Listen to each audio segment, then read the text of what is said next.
Hi everybody, it's Coach McCreary from Baseball by the Yard, and I'm sitting in a chair for a reason today because I have a few good chair drills that you can do both for infielders and for hitters. Now, a chair is a good idea because everybody's got them.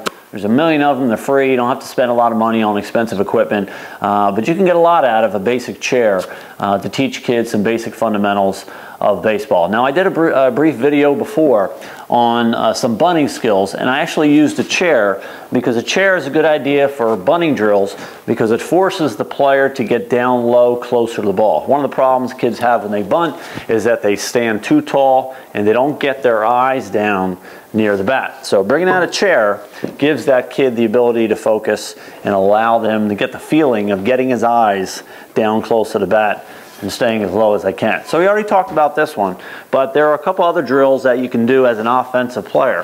One of them is a one-hand drill. So if you are focusing attention on the bottom hand, you can take a short bat and you can just focus attention on the upper body mechanics of hitting when you're using this kind of a bat and a chair. If you want to use the top hand drill, you could do that. And again, it's an effort to get the legs out of the mix, just focusing on the upper body work as well. And if you wanted to use a regular bat, you could do some work off a tee or some soft toss, and all an attempt again to focus on upper body mechanics and getting the legs out of the way a little bit. But there's another drill you can do as a hitter, and that involves using the back of the chair.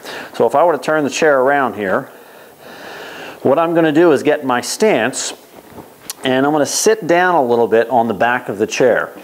So not where I'm really resting back on my heels, but I'm just, the chair is pretty much resting on my upper thigh or butt there. And that forces me to do a couple things. First off, it forces me to widen my stance a little bit because if I'm too narrow, it's going to be tough for me to hit the back of that chair. So if I widen my stance, it's going to allow me, if I bend my knees slightly and be in a good athletic position, to make contact with the back of the chair. Now there's a few mistakes that kids make when they swing, and a chair can help solve those problems.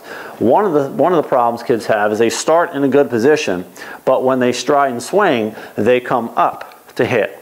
And in this case, if they're using a chair, they will lose contact with the chair. So it's immediate feedback for the hitter that they're rising up on the pitch instead of staying down on the ball. And in this case, staying in contact with the chair.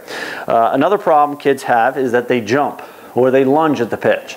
They'll jump, okay, and their head moves forward and their weight comes forward too much.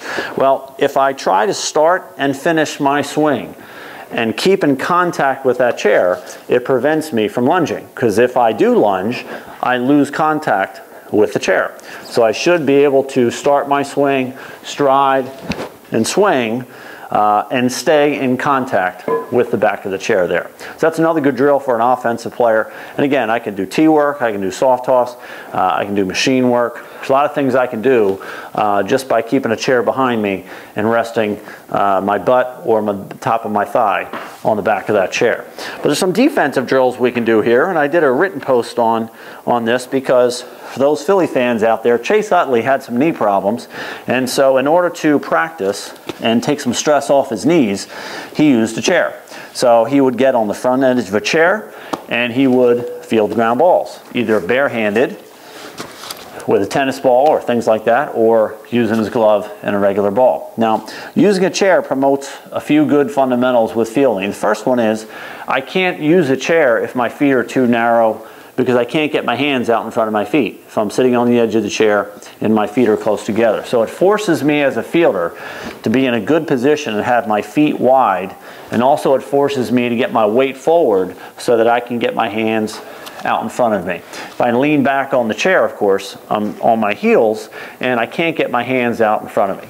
So it forces me to get out front, widen my feet, and get my hands out in front. And as I said, I can do bare hand drills with tennis balls. I can do real balls and fungos hit to me or rolled to me with my glove. And I'm just focusing on really my glove work and promoting the good aspects of fielding. Now I mentioned saving my knees a little bit there with Chase Utley. So obviously if any drill that can save my knees is going to be helpful if I'm a catcher. Obviously, catching is a very brutal position, especially on my knees.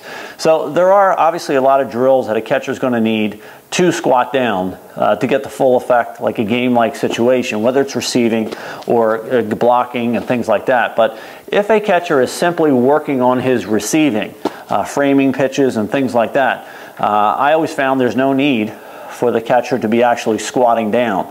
That if I'm just working on my receiving, let's just work on that glove work and give his knees a break.